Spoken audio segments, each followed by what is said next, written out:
Hey everyone, welcome to another episode of The Shot, and cheers to the Eisinga Planetarium. Hey.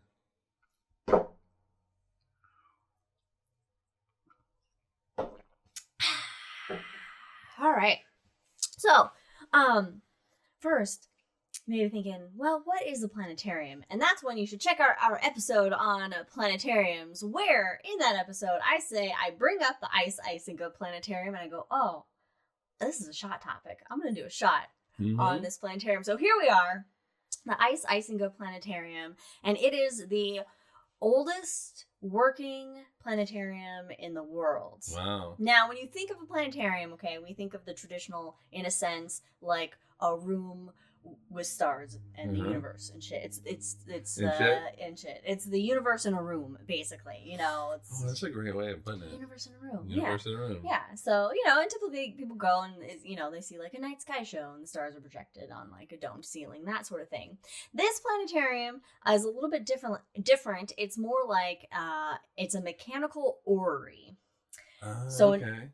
An orrery, which is basically a model of the solar system and the motions of the planets and the suns and the moons as they orbit the sun. And so this is kind of what this is. So, all right, so we're gonna the Royal Eisinga Planetarium. It's located in Franeker, Friesland, Netherlands. It's spot on. Yes. Say it with confidence. Yes. And Eisinga. It's just ice, baby. Ice planetarium. He was this is in the late 1700s, this dude.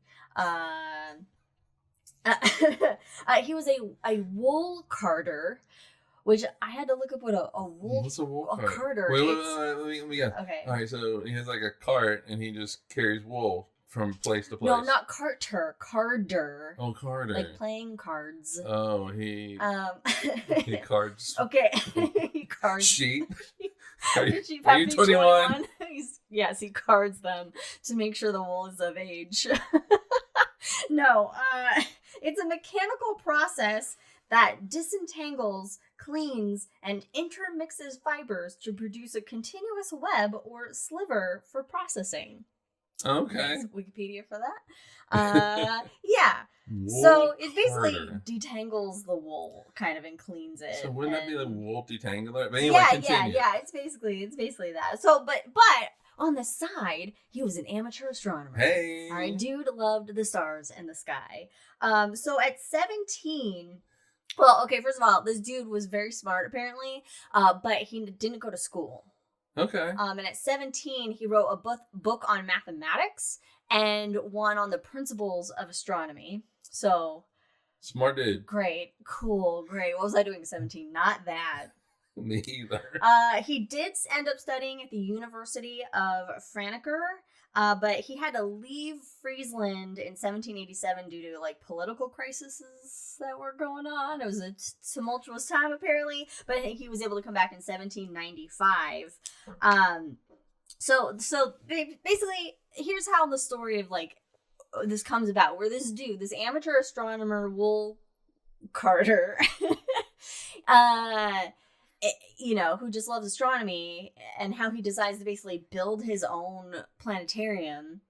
And there's apparently there was like a prediction for a conjunction of the moon and like Mars, Venus, Jupiter, or something like that. And of course, there's some religious dude in town that was like, "This is Armageddon. This is not good." You're distracting me with the cat is jumping around, and Mike's making facial expressions for the cat and not what I'm saying. Sorry. I was very happy the cat made the jump. Yeah. Okay, anyway, I'm sorry. End of the world. End of the world, right? Okay. So then Ice was like, guys, calm down. Everything's fine. I'm going to prove it to you. So he's like, I'm going to build this giant orrery in the ceiling of my living room. The ceiling of this guy's living room. He's like, yeah, here we go. And so it took him 7 years to build this. Meanwhile, the conjunction's already done, right? Yeah, right. And clearly nothing happened. And he finished it in 1781, which was the same year that Uranus was discovered, but he didn't have enough room to add it. So he couldn't add Uranus in it. Okay, so here's what it basically looks like.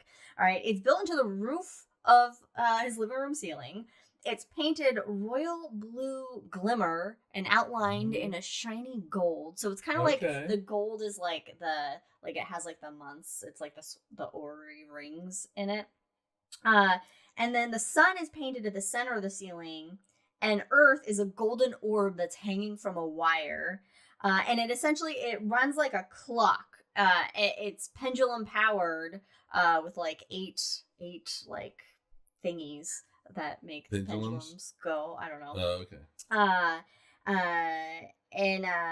And so it actually moves in time with real time, but it's just like just a very small version of the solar system. It's like the scale is 1 millimeter to 1 million kilometers. I don't know what that means in American, but that's what I copied down from Wikipedia. It's about 675,000 miles. So all the mechanical portions are like in the roof or above the ceiling. And so it's all running up there. Okay. 9 weights. Pendulum and 9 weights. So one millimeters is a million miles. I mean, million kilometers. I guess so. But that's what you said, right? Yes. Oh, yes. Okay. All right. So yeah, everything's really tight. Yeah. So it's just Yeah, everything's real tight. That's what planetariums do. And then it opens up really big with Jupiter, Saturn. Jupiter and Saturn. So it includes the zodiac. It also displays like the phases of the moon and stuff, which is like really cool. And 10,000 handmade nails were used to build it. Yeah, and it just has to be adjusted like every so often for like to count for leap year. And then there's like a wood plank that displays like the days and years and whatever, and that has to be replaced every 22 years, I guess. But everything is still in full like working order.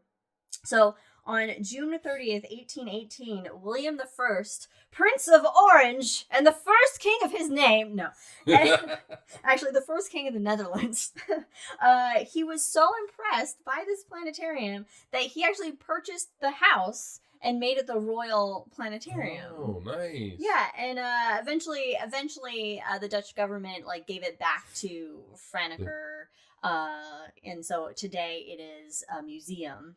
Nice. And so they have like different like movies that play about what stuff and astronomy things and whatever. Eisinga, he died on August 27th of 1828 at the age of 84. Okay, that's so a good time. He lived a good time. And in 2023, it became a UNESCO World Heritage Site. Hey, that's good. Yeah, that's good. Which is super cool. So I encourage you to like go Google pictures of it because it's really neat looking. And I don't know, like just so creative that like the students just like, I like astronomy and you know, I want to just be able to have the solar system in my house. I mean, cool. Yeah, all right. So if he can build it, you can too. Like, all right. So I have designs on my phone about like how to make little those little cardboard planetariums. Yeah.